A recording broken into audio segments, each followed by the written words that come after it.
parler du jeûne à vos amis, à votre famille, à vos proches. Le jeûne est maintenant plus répandu dans de nombreux milieux. On a entendu parler du jeûne thérapeutique, c'est-à-dire un jeûne où on ne va pas manger pendant plusieurs jours et on va boire de l'eau, des infusions, voire éventuellement faire un jeûne modifié avec un jus de légumes chaque jour. Pourtant, le jeûne pose encore de nombreuses questions, fait encore peur, donc on va souvent vous demander, si vous faites un jeûne, de vous justifier quelque part, d'expliquer pourquoi vous faites cela, et dans certains cas, on va même vous décourager, vous faire peur et essayer de vous faire arrêter votre jeûne. Donc, premier conseil que je vous donne, c'est tout d'abord faire des cercles, c'est-à-dire cercle des personnes proches, des personnes qui ne sont pas proches. Pourquoi? Parce que les personnes qui ne sont pas proches, peut-être si ces personnes sont opposées au jeûne, pensent que c'est n'importe quoi, que ça ne marche pas, etc. Il n'y a aucun intérêt pour vous à expliquer tous les bienfaits du jeûne, etc. C'est un peu comme la politique ou la religion.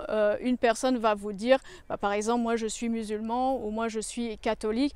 Vous n'allez pas forcément essayer de convaincre l'autre personne que votre religion ou votre opinion politique est meilleure. Donc là, pour le jeûne, ce sera exactement la même chose. Les personnes qui ne sont pas très proches, inutile de vouloir absolument convaincre que le jeûne est bon pour la santé.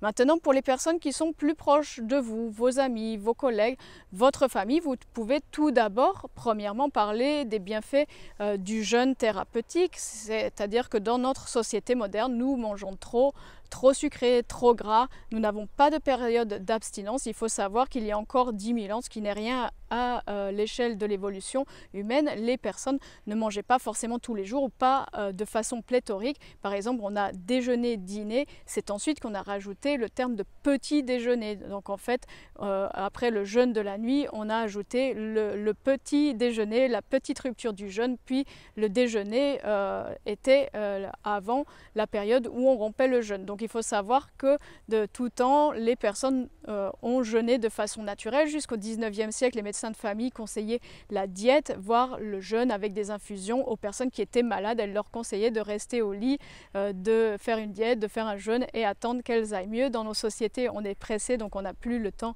de faire cela souvent lorsqu'on est malade, alors qu'on aurait une rémission très rapide.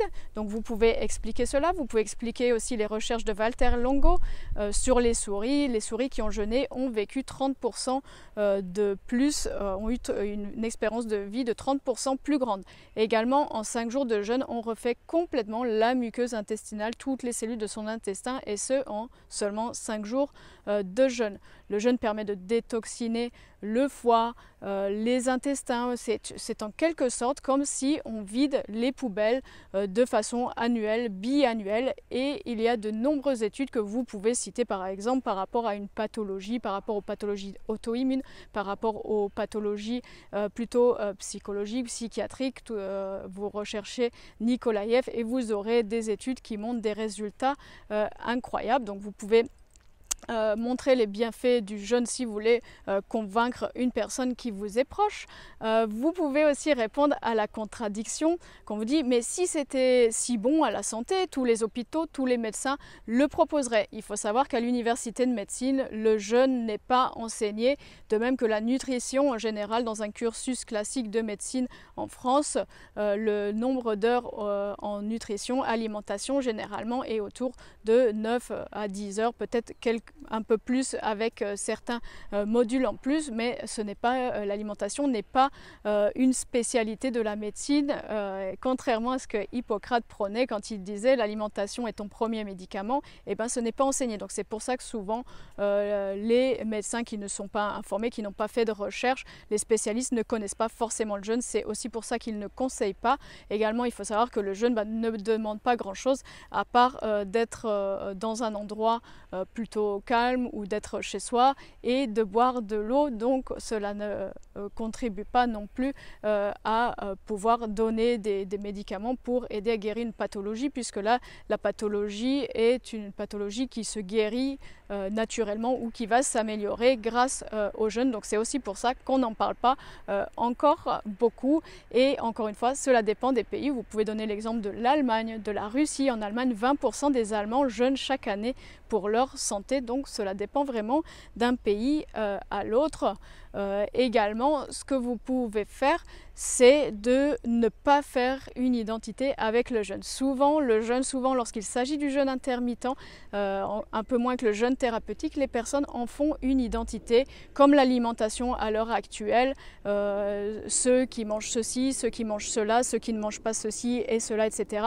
Souvent, le jeûne, souvent intermittent, le jeûne devient une identité. Et souvent, ça exclut, au lieu d'inclure les autres personnes, au lieu de partager les bienfaits sur la santé du jeûne, cela devient un peu un groupe, un cercle, soit tu es dedans, soit tu n'es pas dedans, alors que c'est le contraire de tout ce que le jeûne prône, c'est-à-dire une ouverture, un lâcher-prise, etc., etc. Donc ne vous réfugiez pas dans cette identité. Si vous avez des invitations cette semaine-là, essayez de décliner, essayez de planifier dans votre agenda une semaine où vous n'aurez pas d'invitation sociale pour faire votre jeûne. Si vous faites du jeûne intermittent chaque jour, ce sera un peu plus compliqué parce que vous avez peut-être adopté le jeûne intermittent au quotidien. Donc dans ce cas-là, c'est vrai que cela va, peut-être vous allez devoir parler du fait que vous sautez un repas, surtout si vous mangez à la cantine du restaurant de votre entreprise. Mais si vous faites un jeûne thérapeutique, vous pouvez très bien accepter les invitations durant la journée. Par exemple, si vous allez dans un café, il est très simple de commander une eau minérale, de commander une tasse d'eau chaude, de commander une infusion. Donc il n'y a pas de souci, plutôt que de dire absolument aux personnes non, je ne peux pas venir parce que je jeûne, etc. et d'en faire encore une identité. Allez à ce rendez-vous et prenez quelque chose qui vous est autorisé. Si vous faites un jeûne sec, vous ne pouvez pas boire d'eau par exemple, vous pouvez très bien donner en ville rendez-vous dans un lobby d'hôtel par exemple, ou dans un endroit, dans un parc. La personne ne vous en voudra pas pour le faire, on peut toujours s'arranger. Il y a d'ailleurs un verset biblique très célèbre qui indique en fait que lorsqu'on jeûne, lorsque la personne jeûne, elle doit se parfumer, bien s'habiller, bien se vêtir, parce que si elle montre à tout le monde qu'elle jeûne en étant abattue, en n'étant pas parfumée, pas lavée, elle aura déjà sa récompense, elle n'aura pas de récompense divine à avoir fait ce jeûne. Donc ce verset indique que lorsqu'on jeûne, il faut se comporter d'une façon habituelle. Cela concerne notre santé, cela concerne notre corps, notre façon de retrouver la santé ou de l'améliorer, de prévenir des pathologies, etc., etc. Donc inutile de partager tout cela avec tout le monde, surtout lorsque les personnes ne sont pas très proches.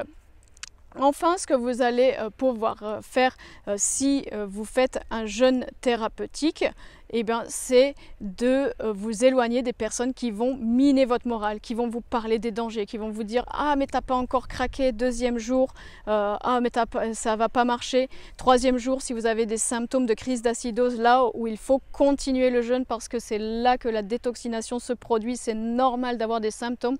Si vous êtes avec une ou des personnes autour qui vont dire « Oh là là, mais tu es malade, tu vas mourir, etc. etc. » vous allez craquer et vous n'allez pas réussir votre jeûne.